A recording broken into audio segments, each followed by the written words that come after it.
So real quick, I wanted to show you two special cases of trinomials, which if you can recognize them, they're super easy to factor, but you do need to know what a perfect square number is. A perfect square number is a number that you get by multiplying another number by itself. I realize that's a bad explanation, but like if you were to take 2 times 2, that equals 4. 4 is a square number. The roots of that number are 2. 2 times 2 is 4. So you probably know most of these up to 100 just because, but real quick, so 4, 9, 16, 25, these are all perfect squares. 36, 6 times 6, 49 from 7 times 7, 49, 64, 81, and 100. You probably know all those, and if you don't, they're really not hard. Just multiply a number by itself. So anyway, 2 times 2, 3 times 3, 4 times 4, 5 times 5, 6 times 6, 7 times 7, 8 times 8, 9 times 9, and 10 times 10. Now, the reason I bring those up is they're really easy to spot, and they're both used in these two special cases. So what we're looking at, first one is called a perfect square trinomial. Now, if you go through the process of factoring this thing, or if you use the shortcut that I showed you guys the other day, where you focus on the last number, your numbers that multiply together to give you 81, 1 and 81, I think 3 and 27 works, 4 doesn't work, 5, 6, 7, 8, 9 works, 9 times 9. So what happens is the pair that you pick to create the 81 also happens to be the pair that adds up to your 18. So this is going to factor into x plus 9 times x plus 9. And since we have two factors that are the same, I can rewrite that as the binomial squared, x plus 9 times x plus 9. That's what makes it a perfect square trinomial. You're taking a binomial and squaring it and creating this perfect trinomial. Now, some things to kind of notice on this.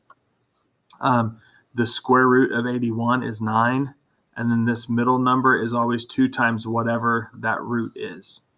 Okay, so on the next one, the square root of 100 is 10. That middle number is 2 times 10, 20. They're really easy to spot because of the perfect square out here on the end. Okay, if you know your perfect square is probably up to 100, maybe even 144, which is 12 squared, they're super easy to spot.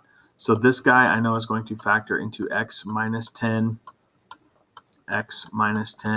which since that is a perfect square itself, you can multiply it or write it out as x minus 10 squared. Okay, look for those perfect squares on the end. The other one is called a difference of two squares. Now, the reason it's called a difference of two squares is because you are subtracting. That big subtraction sign in the middle, x squared is a perfect square, x times x, and 81 is a perfect square, 9 times 9. Now, there's no middle term on these, which makes them super obvious.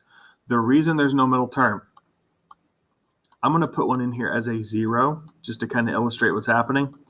You're going through the same process and trying to figure out what multiplies together to give you 81. So if you make your list, 1 times 81, 2 doesn't work, 3 times 27, 4 doesn't work, 5, 6, does 6 work? I don't think so. 7, 8, 9 times 9, right? Those are all your pairs.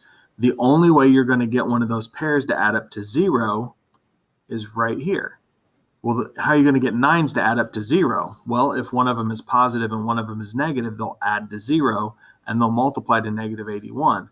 So you're looking at x plus 9, x minus 9.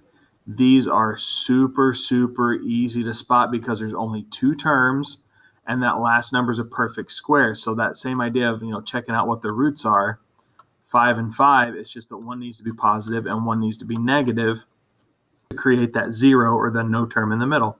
Okay, look out for them. The process we've been using, the factoring, it still works. You can still use that. It's just this is to save you a little bit of time, kind of like the shortcut I showed you guys.